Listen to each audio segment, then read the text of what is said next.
Longtime reader first time poster. And hashtag X200B.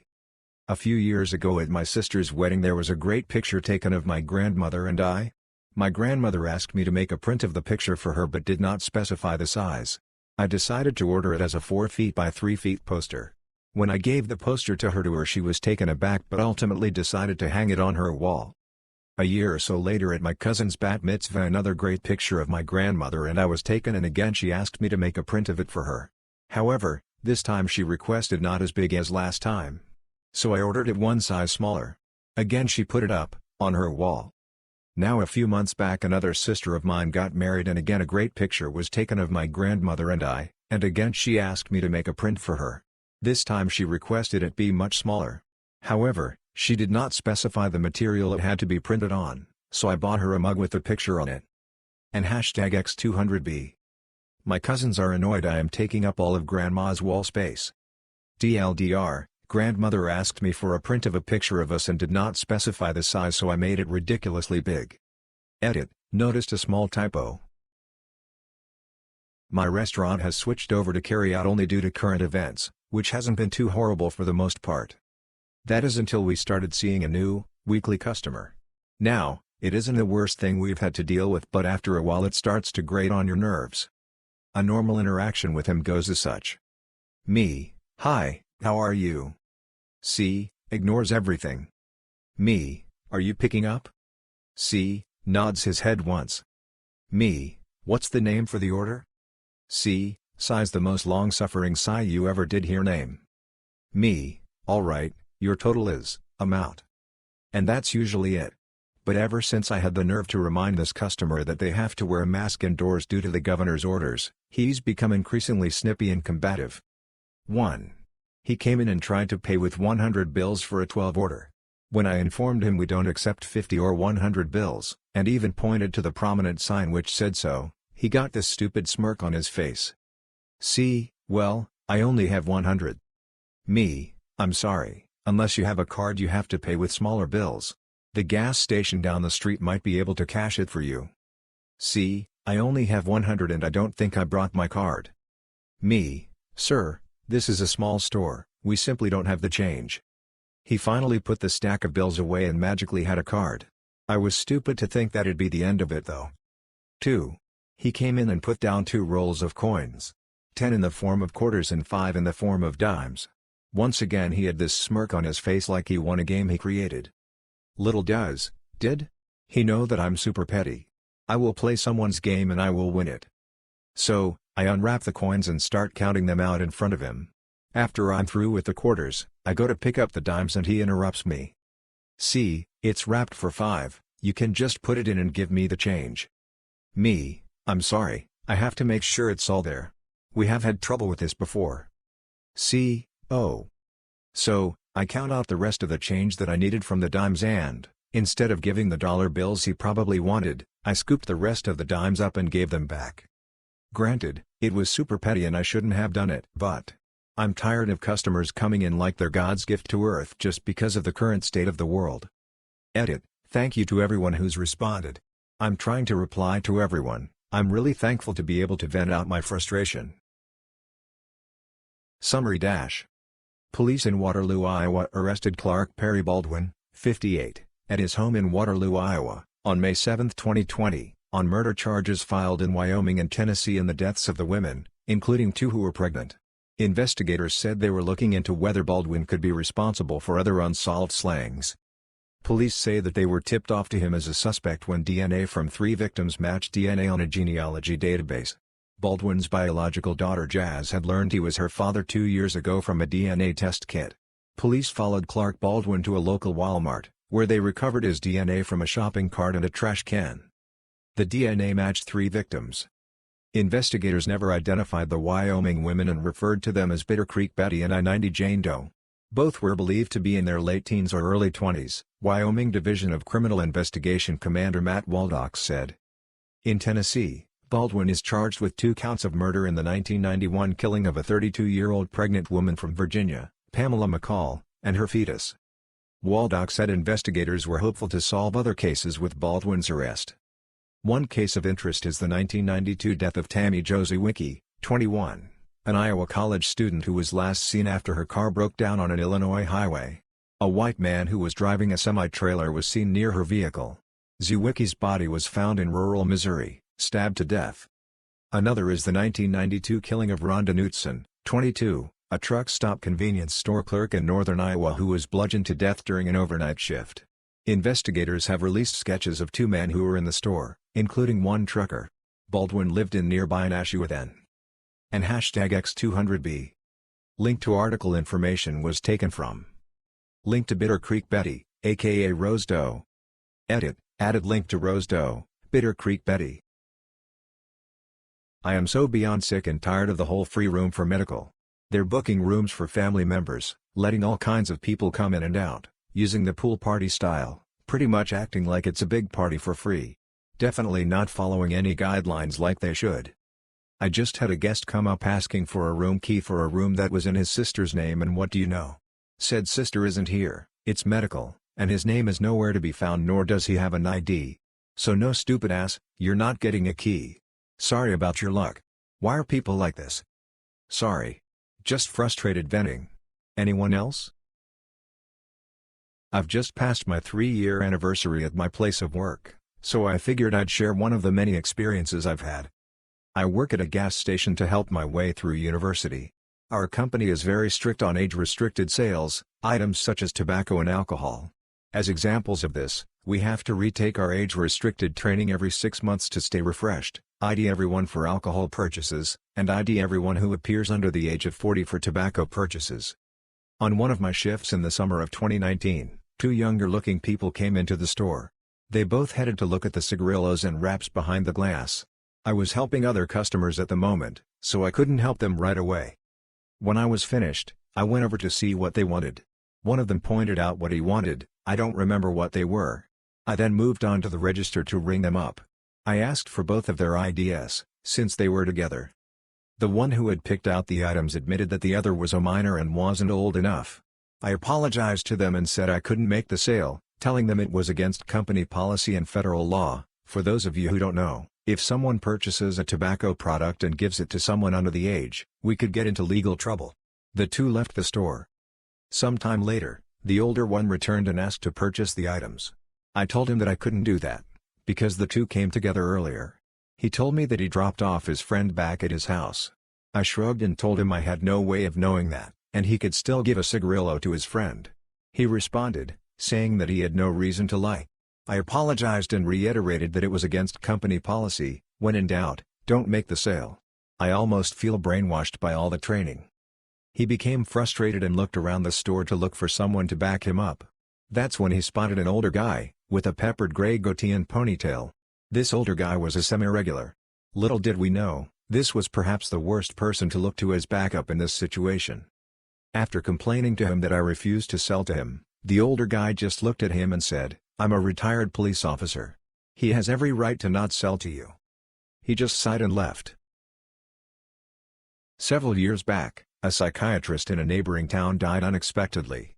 One of his patients called the psychiatrist's wife on the day of the funeral asking if there was any way she could help the patient obtain her Ritalin.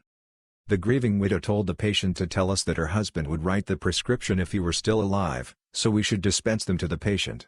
She even offered to call us after the funeral and approve it if we'd go ahead and fill it. No. None of that is okay.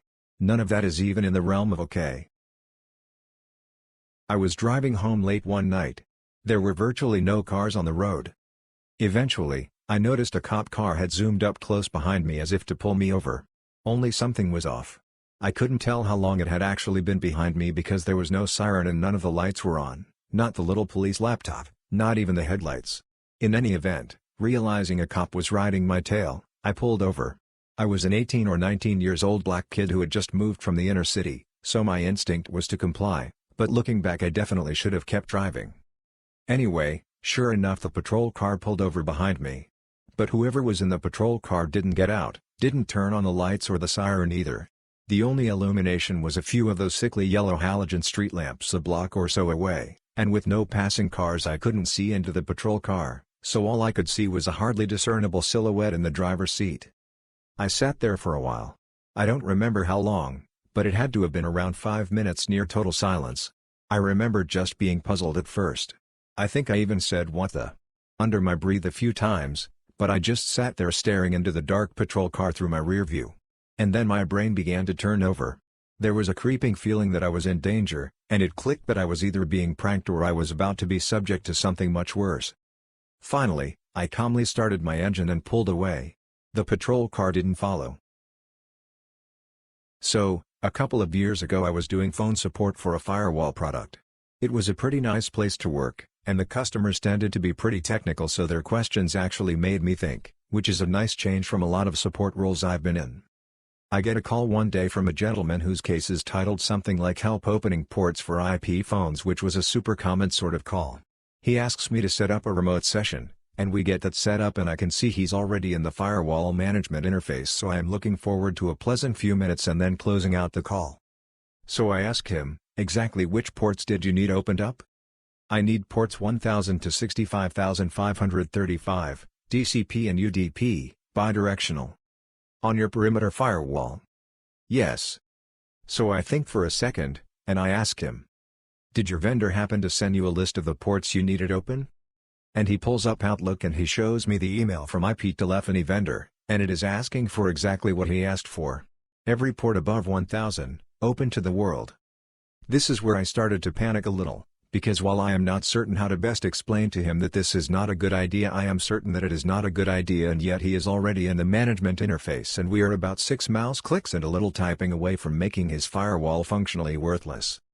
And then I look at his customer record and I see that his email address is something like @_admins@domain, and this is obviously a mailbox that is going to be read by, with any luck, every IT guy they have.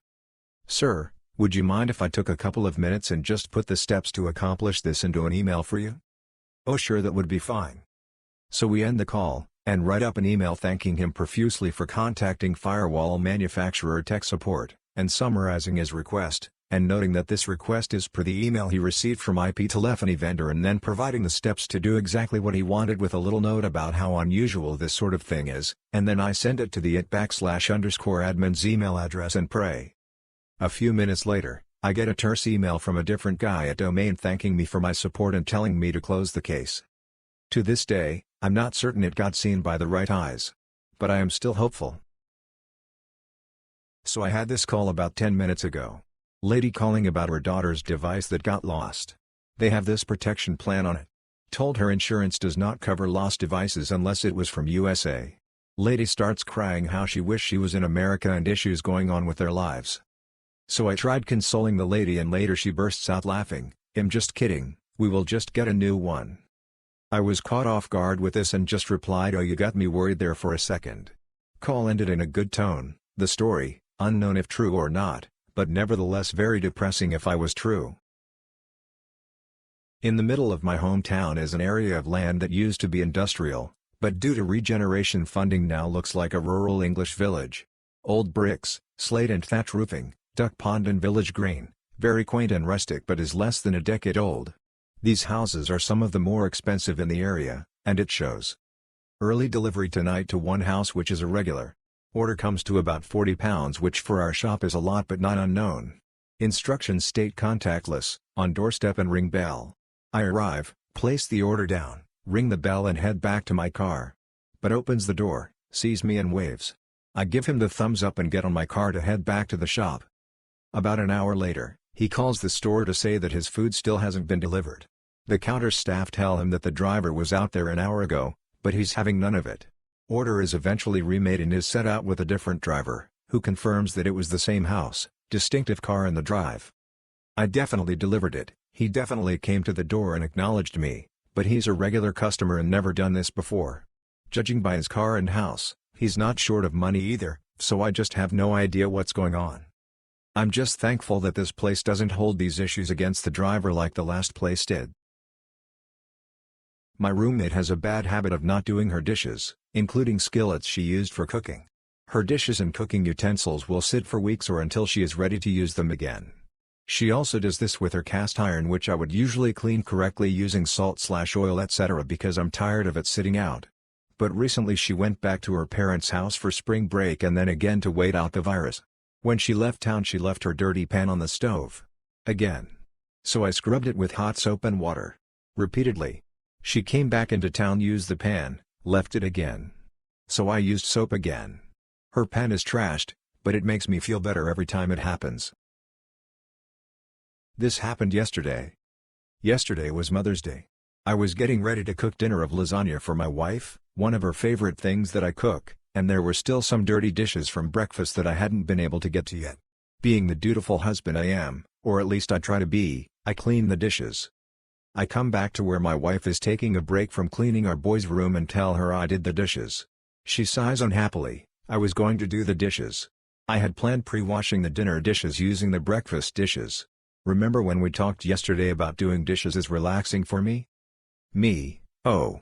I was trying to be helpful. /sigh/. TLDR, I messed up by doing a job my wife was hoping to do in order to relax. Few months ago I was sat in a bar doing some teacher-related admin work enjoying a beer. I was propped up on the end of the bar close to the front door where I usually sit. A group of typical hen party Karens were having some beef with the bar staff over something. They were clearly not pleased with the service. As they walked out they asked me, "Are you the manager?" To which I rightly said no. She continued still. "That man behind the bar is useless blah blah blah." I said again, "I don't work here." Her friend pulled her away from me and said, "Come on love, they don't give a shoot."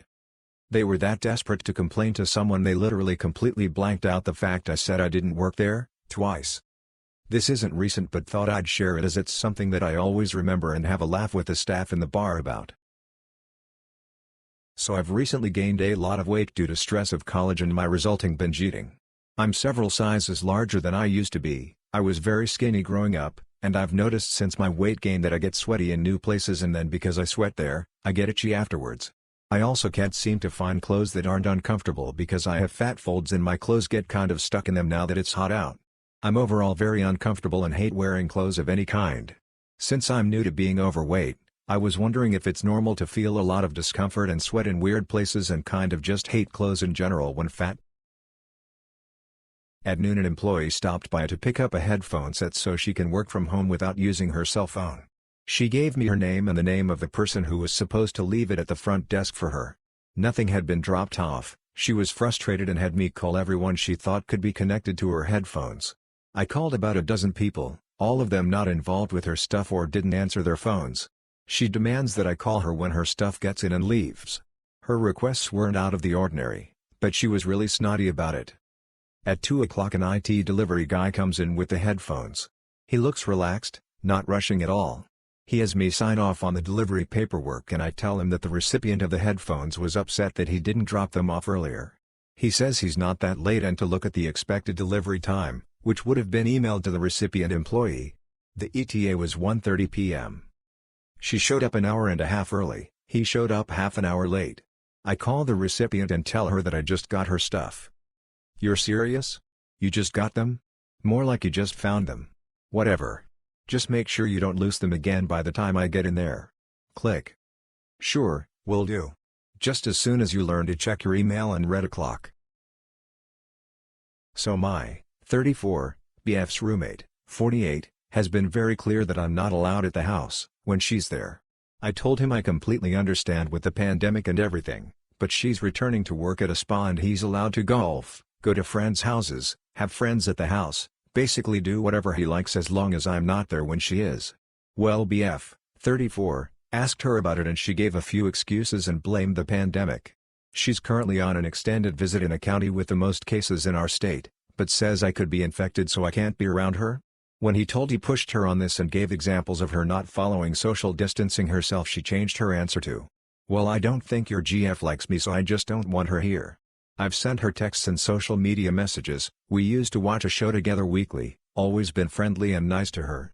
She's watched my social media and texted him about what I'm doing trying to get me in trouble and cause a fight, and never answered a single message, told BF that I was being uppity in messages. Never showed him the messages, just said I was being rude to her.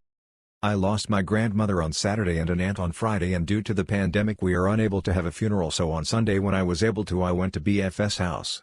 Roommate wasn't home and had said she wouldn't be until Monday.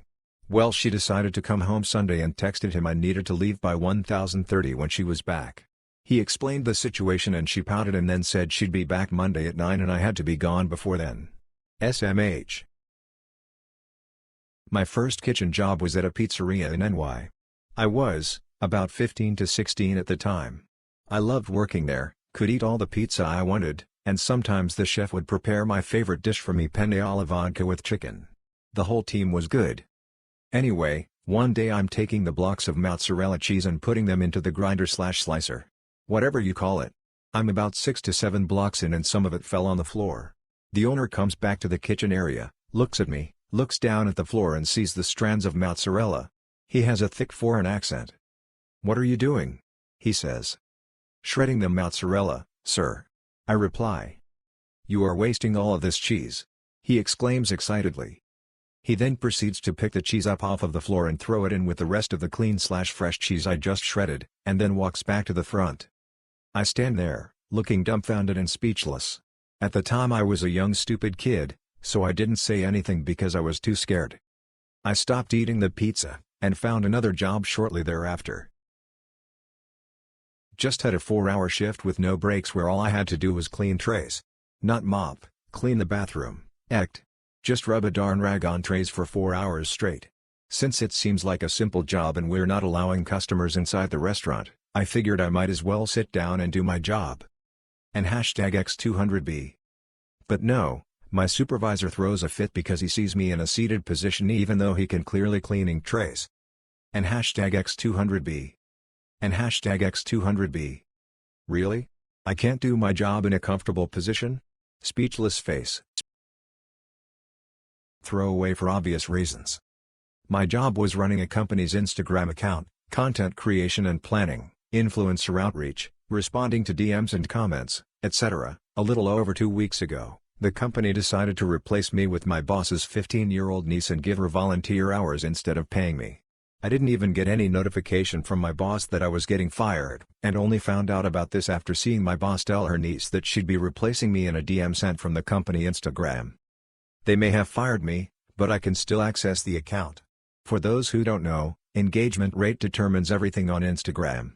Posts with higher engagement get shown higher in people's feeds and explore pages, and posts with high engagement get shown in the top posts section of hashtags the photo was tagged with, among other things. So I've been going to the account and quietly removing 5 to 10 followers per day. With little to no new followers each day and the number of active followers dropping due to both my actions and people legitimately unfollowing by themselves, the engagement rate has gone from a little above average for a small account, 6 to 7%, to almost nothing, less than 1%. They also got hit with a takedown notice after boss's niece stole an influencer's pictures and tried to pass it off as her own on the company account. Good luck recovering. And #X200B. DL, Doctor, boss thought they could get away with replacing me with someone they don't have to pay. Instagram account now reflects you get what you pay for. This happened a few months ago in the summer, when I just moved to a new house. There is a community pool just down the road and the day after we moved in, I went with some friends. But after an hour I decided to go home because it was too hot. As I walked out of the pool's car park, a car also pulled out of it and stopped right next to me. He shouted something out to me, but I couldn't hear what he said, so being stupid, I went closer to see what he wanted. "Are you that new girl who's just moved in at house number?" I was bit confused but, again being stupid, I said yeah. He then told that he just dropped his girlfriend's kids off at the pool and was just on his way home when I saw me. He offered to give me a lift home. He might have been my neighbor, but he was stranger in the car. I've never met him before and there was no way I was getting in, even if there was aircon. I told him thank you, but I was okay, and kept on walking. He then said something that I still think is bizarre, and I don't know if it was a tactic of some sort, but he asked me if I at least wanted some candy. I was tired and hot and it was the most stranger danger cliché I had ever heard in my life, so I told him, "I'm 17, I don't want your candy." After I said this he apologized and told me I thought you were the younger one and finally drove away. Now immediately this put me on edge, because I took that comment to mean that he was potentially talking to me because he thought I was younger, which made my skin crawl. Maybe he used candy as a lure because of that. I also don't even know who he was talking about, because I have a twin and a younger sister. I told my stepdad about what happened but he didn't believe me and he played it off as me being paranoid. I didn't even want to post this because I feel like there might be an innocent explanation to it and I am just being paranoid. Not sure if this applies everywhere, but at the corner of Happy and Healthy we ask for identification whenever RX for a controlled substance is picked up. Oh sorry. I don't have it. So you came through the drive-thru in your car and you're gonna tell me that you don't have your license? What you're telling me is that you're currently driving without your driver's license on your person, which is basically illegal in all 50 states. Oh boy. Don't get angry with me or I'll call the cops and let them know you're driving illegally. But they didn't ask me last time. Well, I'm asking you now. Provide some form of identification or you won't get your Xanax and Tramadol. But I need it. Then you can go home and get some form identification. Then we have to go through this all over again next month. This happened around 4 years ago. So I was working at my local pizza fast food chain conglomerate. I had dealt with entitled customers with a corporate smile all day. Mostly manning the phone, as everyone else, I guess, couldn't be bothered. Then this Karen calls. She wants a special that we had stopped running last week. I'm sorry ma'am. We no longer have that. Might I suggest this? If I had wanted this, I would order this. I want that. We stopped running that last week, ma'am. You're lying. Or lazy. You're withholding product. I'll get you fired. I don't know why I said what I said next. I never would today. But I was tired. I had dealt with people like her, albeit on a less rude scale, all day. It had been a few days with shifts like that, as it goes. Come on in then. I hopped on landing, which is boxing what comes out of the oven. Honestly, I forgot all about her. But she didn't forget about me. She came in. Landing is close enough to the front counter that I could hear what went down. First, she asked to speak to my poor manager. Luckily, he said experience dealing with people like her. Yes. I have a complaint. I was just speaking to the rudest girl on the phone. She was back talking and refused to serve me what I ordered. I couldn't see any of this, but I remember with satisfaction hearing my manager say we don't have any girls clocked in right now, ma'am. Yup. I'm a guy with a higher voice. Ha. She sounded flabbergasted. Left the store in a huff. My manager comes over to me. I know it was you. I can't prove it was you. You're lucky I can't. It's the only reason you're not being written up for this. Don't let it happen again. Got a high five from everyone once I explained what happened. I'm not a waitress, but I am a server as in I make their food behind a bar. Think Subway or Chipotle style serving. Yesterday we were slammed with customers lined up outside the door and online orders up the ass. Halfway through this woman's order, she asks me if I'm in such a rush because we have a line out the door. I didn't quite hear her and wasn't sure what she was asking, so she repeated that if I was in such a rush she'd like someone else to help her because she didn't like what I was doing. She was almost yelling at that point and I was shocked, so I turned around and asked my boss to finish her order. I immediately went to start the online orders and heard this woman talking shit about me all the way down the line and continuously until she was checked out. She said I was going too fast, being too messy, and I was a bad employee. I'm the manager lol. She was also complaining to my boss, the owner, who adores me for being fast, efficient, and as clean as I can be when we're slammed. I don't know how she expected me to serve her when she acknowledged we had a line out the door. But man, if you're yelling at the person serving you at peak times in a restaurant in the middle of a pandemic for going too fast, I'd hate to see you at home. Happy Mother's Day to that customer. I work at a small-town coffee shop that has managed to adapt and stay busy during COVID-19 by utilizing a window for walk-up service. A regular problematic customer, let's call him TJ, is a typical middle-aged man riddled with toxic masculinity. He often makes female employees and customers uncomfortable with his comments. Lately he's been around a lot, being typical TJ. Today he came to our window and ordered a coffee. Cool, nothing out of the ordinary. A co-worker asked him if he would like to tip via our Square register. We normally don't verbally ask customers, but with the current pandemic we are not allowing customers to touch our iPad system. He proceeded to tell her to put 100, and reassured them he wanted to tip that much because he appreciates our hard work and effort and wants to chip in since our business has been a bit slower. Okay, I gave him that and almost have a change of heart about TJ. We both outwardly thank him and he goes on his way. I text my boss about this uncharacteristic interaction with TJ and through their end of the register system she was able to look at the transaction. They noticed that not only was the credit card he used not in his name, but in his boss's name, on their company card. Typical TJ. What a D-bag. So I was visiting my grandma on a Saturday a couple weeks ago. We stayed up late watching old World War II movies when we hear a knock at the door. It's somewhat rhythmic and wouldn't stop. It was about 8 at night and found it weird for someone to be knocking at this time. Now my grandma lives in those types of apartments where there's many separate 2-story buildings. She lived in an upstairs apartment and her garage was directly under her. Our movie wasn't loud, so we ruled out that it was a neighbor knocking to tell us to pipe it down. After 20 minutes, it stopped. My grandma and I joke about it, saying how it was weird, and just kept watching the movie. About 40 minutes passes and the knocking starts again, this time with doorbell rings. Me reading stories about how people lure homeowners to open their door and force their way in wasn't about to do that. So we kept ignoring it. While they keep knocking for another 15 minutes, we talk and my grandma tells me things that made me even more suspicious and anxious. She told me that she knew no one where she lived, and this had happened 2 nights before. My grandma and I live 20 minutes apart and in an area with very low crime rate, and the crimes that do happen are very minor. I know you're probably thinking just look through the peephole on her door.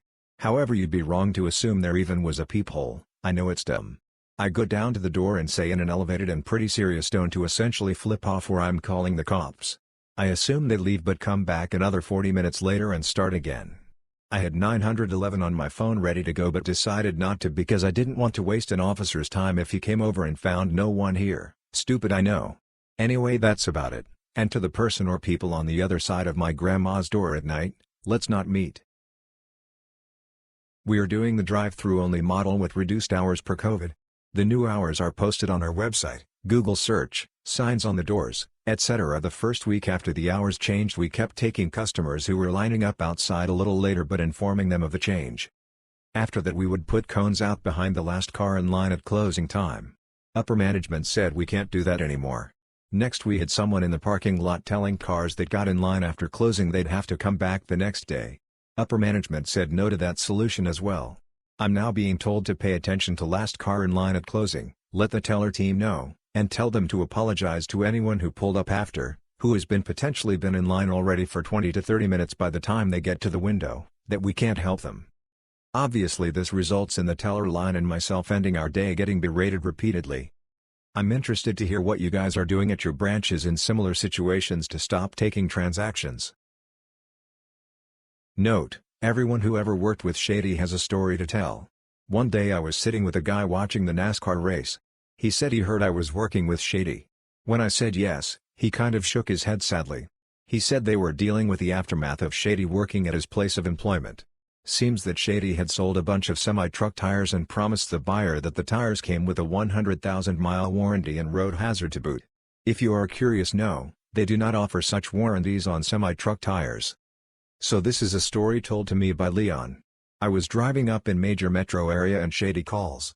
He's in a panic, needs me to go by the warehouse that we buy some of our tires from.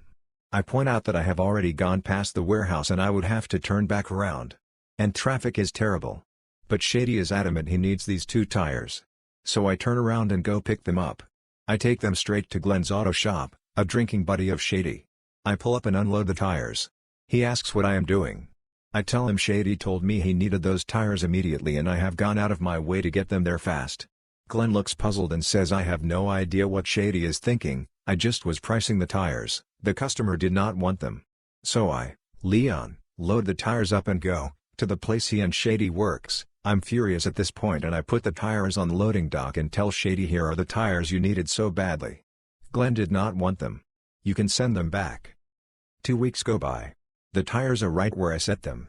I tell Shady to send them back. A month goes by. Tires still there. 6 weeks go by. I remind Shady several times to send them back. Finally one day the tires disappear. I think Shady sent them back like he was supposed to do. I don't think about them again. 6 months later we are doing a massive inventory. I get stuck with the crappy job, going up into the loft. It's hot, dusty and not an enjoyable place to be. Up in the front corner far away from anything else, guess what I found? Those 2 tires. First time posting, currently a EMS dispatcher for a private ambulance company for 3 years now. We take some calls, however, they're usually seizures, psych, and falls. This one? Probably should have been psych, but unfortunately she wasn't the patient. This call happened in my first year, while I was pretty fresh and didn't understand the power of controlling a call. And #X200B. Me, okay, Tell me exactly what happened. CLR, yeah, my mom fell in the other room. You know we have her locked in there right now, but yeah, she fell and I think she may have hit her head. Me, okay, are you with her now? CLR, well, you see, she has dementia, and we live in a new home, so she is locked in there. You see, we can't have her wandering because of the bears that are around here. Me, have you gone to check on her yet? CLR, no, I can't unlock her door because she will get out and the bears will get her. Me, can you please go check on the patient? CLR, yeah, I think she might have hit her head, it sounded like she hit the end table, that's what woke me up, but even our big dog, insert large dog brand, is afraid to go outside because there are bears here at this new house. Please send the ambulance but make sure they get in and out quick because the bears will get them. Rinse and repeat for literally every one of the 10 questions involved with a fall. I was essentially working with a third-party caller as she flat out refused to unlock her mother from the room until the imps got there, let alone even go look at her. And hashtag X200B. I kid you not, I heard way more about these bears than I ever got out of her regarding her fallen mother. While I may have wanted to bash my head into the desk repeatedly asking her the questions, now I can have a good belly laugh over it. From what I do remember though, Mom was transported alright, and no EMTs were mauled by the darn bears. In 1972, Gail Lorraine Joyner was last seen on September 22 shortly after getting home from school. Gail took her pet raccoon, Bandit, for a walk on a leash. Gail and Bandit were never seen again. According to the write-up on Charlie Project, Gail's parents stated they did not believe their daughter had left of her own free will, because she was close to her older brother and wasn't having trouble at home. They theorized she had been abducted, and stated someone could have gained her trust by taking an interest in Bandit, whom she enjoyed showing to people. 3 people have confessed to Gail's murder but none of the accounts have been verified.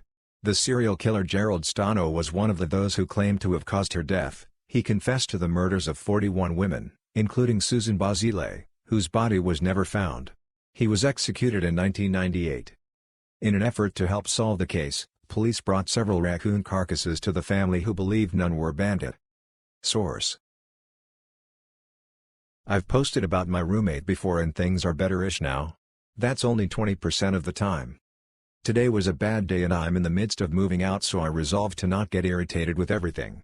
After calling my mom and mother-in-law, I got on with my day doing the chores that I do during the week, taking out the trash, dishes, etc. In between all this, I just want to be left alone because I'm still adjusting to my husband working across the country until next year and trying to focus on moving back home.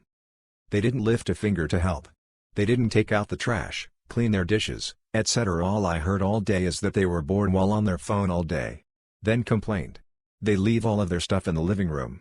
How can I make this situation more ideal for the last few weeks? A case of the Mondays happened just a few minutes ago. I work in a hospital, I'm IT. I've been working remotely from my desk as much as possible lately, but sometimes I have to venture out into the world. With all the germs around here and everything going on, I've procured myself a proper reusable mask, antimicrobial interfacing inside, etc., to wear when I have to go out.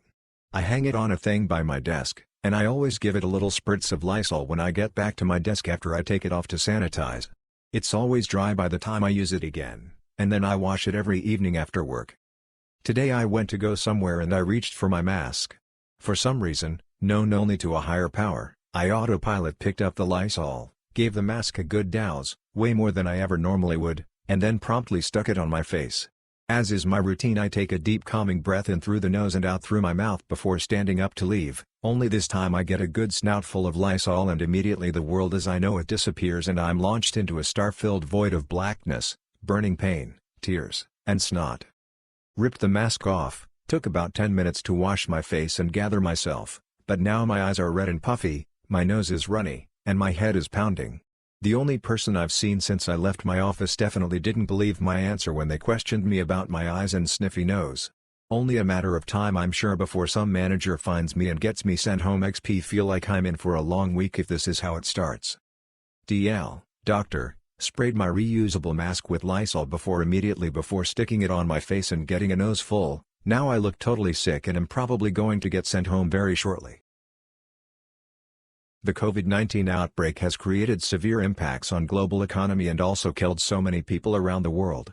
And whilst the US are accusing Chinese labs for the outbreak and publicly announced that they have sensitive proofs for that, they have not yet revealed what the proofs are. And during all these incidents, Australia planned to carry out investigations about the outbreak, and the Chinese government replied with a warning about cutting trades and other factors and thereby cutting out relations with Australia. Short but weird one. Got a call on my cell phone at work. I didn't recognize the number, but it was local, so I figured it wasn't one of many spam calls I'd been getting. I answered it to hear what sounded like an elderly lady. "EL, can you bring me some paper towels?" Me, "I'm sorry?" "EL, I've run out of paper towels, I need some in my room."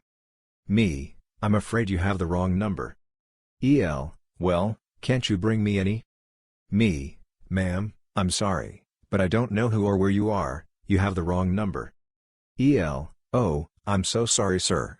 Please stay on the line, I haven't spoken to anyone since my husband died." It's at that point I hung up.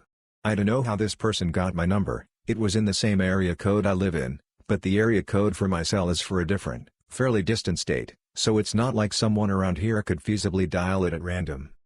I'm also not entirely convinced this wasn't a prank call. With me is the old man from those skits on The Amanda Show. If you know, you know. A few weeks ago, I did an extensive write-up on 16-year-old Jed Hall, who disappeared from Idaho Falls in early 2018, found here. The best doctor I can give is that, in Jan 18, a teen boy named Jed Hall from Idaho Falls, Idaho went missing under mysterious circumstances. He was a straight A, well-loved, Air Force Academy-bound kid, so this was out of character for him. Many have assumed suicide due to a suicide letter that was left, and the forested nature of Idaho that would make it easy for him to be lost forever. However, a lot of bizarre details have come forward that paint a less cut-and-dry picture of his situation. This case is turning into the male version of 13 Reasons Why. Over the weekend, even more bizarre clues have come forward that I'd like to present to you guys to pick through. Among them, evidence shows that Jed had plans to disappearance months in advance. He told friends he planned to go to Canada, and he may have potentially committed more crimes. He also details wanting to go to a peaceful place, such as an ocean cliff. This would be in line with the potential hits on his license plate in California. In the previous update, it was found that Jed wanting to avenge someone who he knew sexually abused a female friend of his, not the same girl he had the crush on. Some new messages show that Jed intended to kill a relative of the alleged perpetrator, and it was confirmed that the car that was shot that night belonged to that individual. However, there is not enough evidence to charge Jed with the crime should he emerge, due to insufficient evidence. Several of his journal entries detail discussions of suicide or RFH, which his dad believes references a bug-out plan. In these books, he detailed concerns about the U.S. turning into 1984, worries of brainwashing by mass media, and worries about the emergence of communism in the U.S. The Pie has been interviewing classmates of Jed, though has recently turned his focus to those who did not attempt to reach out for him after he went missing.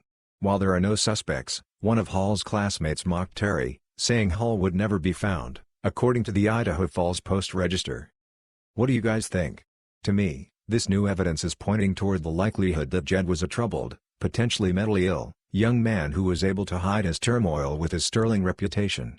Unfortunately, I do not believe he is alive, though I am not sure if he would have died by suicide or misadventure. Unlike a lot of runaway/missing youth, Jed sounds like someone who had the means and skills to survive long-term on the run, so I do believe there is a good chance he was alive for at least a few weeks/months before dying, and perhaps an outside shot he is still alive. In January, a prescription for Tresiba was dispensed incorrectly. The patient was to receive a quantity of 9 milliliters, one box equals 3 by 3 milliliter pens, a 40-day supply, but was somehow given 3 boxes in error. The error was discovered at the beginning of May when the patient returned for their refill and complained about only receiving a single box this time. It was explained to the patient that 9 was how many milliliter of insulin was being dispensed, not the number of pens. They were given an apology for the confusion and told that only 1 box would be dispensed this time, as that was what the prescription was written for, and that the 2 additional boxes they received in error in January was at the pharmacy's expense, not theirs. The cost of a box of Tresiba is $565. Their cost after copay and a coupon was $10 for each fill. They received 1,130 worth of insulin in error in January. They submitted a complaint that the pharmacy would not honor this same error again on the refill. bartender at a local pizza joint. My buddy came in after a long day dealing with his two sick little girls. He tells me a story from today about the littlest. She's screaming for him from the bathroom. She states she's been waiting for 60 years for him. All she wanted was a cheese pizza from our place. Since they were sick, he went with something more appropriate for upset stomachs. But you can guarantee I got him a gift certificate for a cheese pizza for her when she's better. Nice to have good customers to even out the bad ones, lol. I worked in housekeeping in a hotel for months up until this past week. I'm now 35 weeks pregnant. I was scheduled to work 5+ days a week, with 20+ rooms to myself. I came into work recently, because I was on the schedule, and I could barely walk. I couldn't bend my back and my ankles were hugely swollen. I had been in L&D the night before to stop contractions. We didn't have many rooms, but 5 housekeepers in-house. Everyone was almost begging my manager to send me home, as we had too many housekeepers for the amount of rooms. Now, I'm huge at this point in pregnancy. I can't bend too far forward in general. My manager and I, discussed a couple weeks ago that she didn't want me cleaning bathtubs, so I was to have another housekeeper come clean my bathtubs. No biggie, I was fine with that. Well, the day before I quit I had went to find another HK to help with a bathtub. Said manager stopped us in the hall and asked what we were doing socializing on the clock. We explained that she was going to clean a bathtub for me and would go right back to her rooms. She yelled at me and said that if I can't do my job, I need to quit so that she can hire someone who's willing to work. I explained that it wasn't that I wasn't willing to work, rather that's one small task that I myself struggle with accomplishing. She didn't care. She continued yelling at me. Now, I've always hated being yelled at, so I spent the rest of my shift crying while cleaning my rooms. I got home from work, still crying. My boyfriend became extremely upset as I told him what had happened. We decided that it's in the best interest of our child that I just be done, as it's a lot of emotional trouble as well as physical. So I gave my manager her wish, and I went in and handed in my scrubs and quit. She seemed sympathetic, said she understood, was sad to see me go, and for me to come talk to her after I was released from maternity leave. Fast forward to today, another HK at said hotel was talking to this manager, while recording the conversation to send to me. She asked if I would be back after baby. The manager told her that I was Lizzie and a crybaby so she would never consider hiring me back. I'm glad I quit. I feel like I dodged a bullet. I'm not sure that I'll ever be able to convince myself to work in housekeeping again. 18-year-old Diane was living with her parents in San Bernardino, California when her parents decided to move to Dolan Springs, Arizona. Diane did not wish to move there as she wanted to stay with her boyfriend Benny Webb in California. In 1959, she went to visit her parents in Oz and told them she was pregnant with Benny's child and they were getting married. Diane's father did not approve of the relationship as Diane had gone missing with Benny before and were found by police. Her mother and brother went to the wedding, the last time they would see Diane. It is not clearly stated where Benny and Diane were living as right before the wedding Benny was living in Phoenix, Arizona, but the wedding was in Indio, California, and a possible sighting of Diane was later in CA. Diane spoke with her family through letters, but the last letter was received on August 22, 1959. Benny wrote a letter addressed to Diane to her parents' address in late 1960 inquiring about Diane's stay in Dolan Springs. Diane's family had no idea what he was talking about and thought Diane was still with Benny. Benny wrote back in 1961 saying he had given Diane money to travel to Dolan Springs to see her family, and received a letter from her stating she had a miscarriage. This was the last time he heard from Diane and encouraged her parents to ask her friend in California for more information. In 1961, the last trace of Diane was a woman who might have been Diane or using the same name who had a dentist appointment in California. Diane's father traveled to Benny's hometown in New Mexico for more information, but was threatened and made to leave by Benny's chief of police brother. Benny has been alive as far as 2016, and refuses to take a polygraph test along with stating he was never married to Diane. This of course is untrue as there is a marriage certificate. Diane has not been seen or heard from since, and would be 78 years old today. Her parents have passed away but her youngest sister Terry has made efforts to reopen the case. In 1967, the remains of a young girl were found in southern Arizona, and law enforcement insisted it was Diane and that her family must claim the remains. Diane's mother refused the remains as she knew this was not her daughter, which was confirmed in 2013 by DNA testing. So this happened before the whole corona thing, but I figured I'd share anyways. Okay, so we were at this park in my hometown. And I really have to pee, so I walked to the nearest bathroom and let it go. And when I say I really had to go, I mean it. So anyways I pee and I'd give girls do the same thing, but when some guys finish they get like chills that rise up through their body and it's the best feeling ever. So I finish and get the chills and immediately let out a little moan. After the moan I kinda just started laughing at myself when I heard the flip from the stall next to me. Now what I didn't realize is that someone was in the stall next to the urinal and heard the whole thing. So yeah. Some guy heard me moan while peeing. TL doctor, somebody heard me moan after peeing. So for months I've been having weird lumps form at the back of my mouth. Little pockets of infection. I had no idea what from, they would come and go randomly. It had been a couple years since I'd seen a dentist, but I'm one of those lucky people who has good teeth. I've had maybe 5 cavities my entire 36 years. My teeth were always straight, white, and healthy. Dentists would praise me for my wonderful teeth. So it never even occurred to me there might be a problem. Still, I booked a cleaning in March. It got pushed back to April. And then cancelled. During all this corona stuff I've still been working, agriculture, so essential, and shoot has been going down. The owners of my work fired people and made huge changes and my life has been crazier and more stressful than I've ever dealt with. I found out I have a stomach ulcer. At my age. So a little weird feeling in my jaw was totally ignored. Well, yesterday I realized I felt extra weird. So I grabbed a flashlight and finally maneuvered a mirror to look at my back top molar. It's black. Dentists aren't doing cosmetic repairs. It's all or nothing. So now on Wednesday morning I have to get my sister to break quarantine to take me to get dental surgery. Full putting me out and ripping out the tooth. I am freaking out. I've never had any tooth issues before in my life. DLDR, take care of your mouth during this pandemic. I am 14. I am a certified referee in my state. I know the rules as I've played by them my whole life along with taking the officiating classes. At our park district, no headers for ages below 11. But in U12, it is up to the referee's discretion. So if it's a small tap it's okay. That is exactly what happens. So the coach behind me screams at the top of his lungs there are no headers in U12 5 to 16 times. I ignore him. Though I could eject him. It was last game of the season and I didn't care. After a bit of yelling, he says fine, go duck yourself then, which I turn and tell at him for saying in front of you 11 kids. I wish I sent him away or ended the match. Sadly I didn't do much and my partner is a longtime referee, officiated my matches as I grew up, and he is deaf. So he has no idea what happened.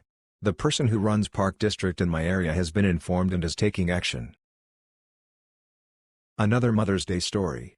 For background info, we were short 2 people already on curbside because of their family members dying of COVID. When I walked in 30 minutes after opening, the kitchen already had tickets across the entire line just for to-go. For some reason, they hadn't designated one window to-go and the other dine-in yet. Another half an hour passes and I hear my culinary manager lose their shoot for the first time ever. Higher-ups had decided we couldn't do much prep, so we went through all of it by noon. We opened at 10. Our night manager also hadn't prepped any of the cold sides that go with our meals the night before. Had to pull somebody off to exclusively make those. Kitchen is down 2 people just making sauces and soups. Dinner rush hits and we were out of just everything. Supply chains have been terrible and we haven't been able to order much of anything. I want you to imagine a pizza place running out of pepperoni or dough. It's crazy, right? That's the equivalent of what happened to us. Imagine going to McDonald's and they're out of nuggets. I had to explain to every person in the building 100 times what we were out of and why these orders wouldn't go out. I had 3 bags that were sitting on the counter for half an hour because I couldn't get anyone to either make what we were missing or go ask these cars if they want something else. The kitchen was running 30 to 45 minutes behind, so these people have been waiting that long before I can even explain what we don't have. A co-worker decided that she couldn't talk with a mask on, so she would come to my counter, where I have literally no space, to talk to the other guy working with me. So she'd take off her mask and breathe all over my containers. Everyone else was being really good about masks, we only had to tell people they couldn't wait inside once. But I feel bad for everyone who had to get screamed at outside for us running out of food. So my girlfriend has always been afraid of getting picked up. She had a few bad experiences when she was younger, so after about 1.5 years of dating, she's finally letting me lift her every now and again. This afternoon, where we were playing around a bit and I decide to pick her up, with her head facing down. I slowly hover her over the bed thinking I'm going to get enough momentum to flip her onto her back. But oh no, I was not that smart. She gave a little kick which made me immediately want to let her down, but instead I give her about a foot of free fall onto the bed. This gives her the ultimate opportunity to bend her neck a full 90 degrees, immediately followed by some curse words. She lays there for a little and I apologize quickly, but think that everything is going to be okay. About an hour later, she's propped up on the couch with 3 pillows, can barely look up, down, or to the sides, and when she tries to face me, she does a full Batman Forever level body turn to look at me. Now I'm sitting in the ER as she gets her neck examined and scanned. She is in the ROTC program, so if she is injured, she will be medically removed from her summer training, which is almost mandatory to continue the program. She's been an angel and very understanding with the accident, but I don't know if she will ever let me carry our child if we get that far. TLDR, dropped my girl on her head John Cena style, now sitting in the ER waiting for results on whether or not I sabotaged her future in the military. Not me, but witnessed my bar manager go through this. Customer, excuse me, I've been waiting ages and you served everyone except me. Bar manager, I'm sorry love, what do you want? C, I'm not your love. Stares. BM, I'm sorry, can I get you anything? C, I think it's awful how you ignore customers who have been waiting for so long. BM, I didn't realize you had been waiting so long, what can I get you? C, well, I think this is awful, 5 people must have come after me and been served. BM, I apologize again, I'll get you your drinks now, what would you like? C, for free? BM, sorry, I can't do them for free. C, why not? I've had to wait for so long, it's the least you can do. BM, I don't think it works like that, do you want any drinks or not? C, of course I do, why do you think I was waiting at the bar? But I don't think I should have to pay. BM, you can either buy a drink or stand away from the bar I'm afraid, that's all we can offer. C, fine. But I don't want you to serve me. BM, why not? C, because you're incompetent, you don't know what you're doing.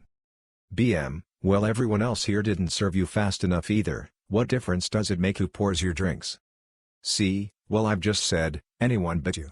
Now get somebody else. BM, well, the other staff are busy mixing drinks, so you'll have to wait if you want them. C, are you kidding? Flip you. BM, flip me? I'm sorry, I'm going to have to ask you to leave. Commence ranting and shouting followed by the bouncer escorting her out. My restaurant started dine-in again this week, following CDC recommenced guidelines with seating and waiting. All floor staff are required to wear face masks. But, we had over an hour wait every night this weekend and a 2-hour wait tonight until 6 p.m. Hundreds of people gathered outside. And of the 40-plus tables I served tonight, maybe 3 to 4 costumers were wearing face masks in my section, all night. Lots of people out with their 60-plus-year-old mothers. Most of my tables traveled from a state still under quarantine. I had one table even say they lived in a communist state, it was Kentucky. Lol. But, what is up with people? I understand everyone just wants to get out and about. But is it too much to ask that the general public actually wear face masks in any public gathering? Business, church, whatever. I am even more observant about how many of my costumers come in sick, coughing, etc. I'm young, I'm healthy, I'm active, so my chances of coming down with a sickness, cue disturbed scream, are low but my chances of spreading them to even more of you is higher. This should be a mutual respect we have for each other in public until things calm down. Whatever politics side you're on, I don't care, but the virus isn't getting better right now. And I think it's respectful to others on the front lines of the food industry. It was booming this weekend. I've never made so much cash in my life, but for the sake of my loved one and customers, I'd rather be a lot more cautious. What a weekend. Before I start, this isn't a pity me story, I'm fine. I want to share this because it was ridiculous. I'd met this guy, let's call him DG for delusional guy. I was 16 at the time. He seemed alright and back then I didn't see the red flags as red flags.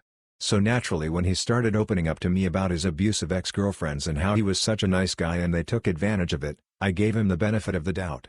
Boy, was I wrong. Fast forward to a year later, DG asks me out and I say yes. Over the course of 2 years, he started creating problems where there weren't any, all the time. He was always the poor victim, I was always wrong. Eventually it got to a point where he'd get mad for anything that didn't involve paying attention to him exclusively. Including sleeping.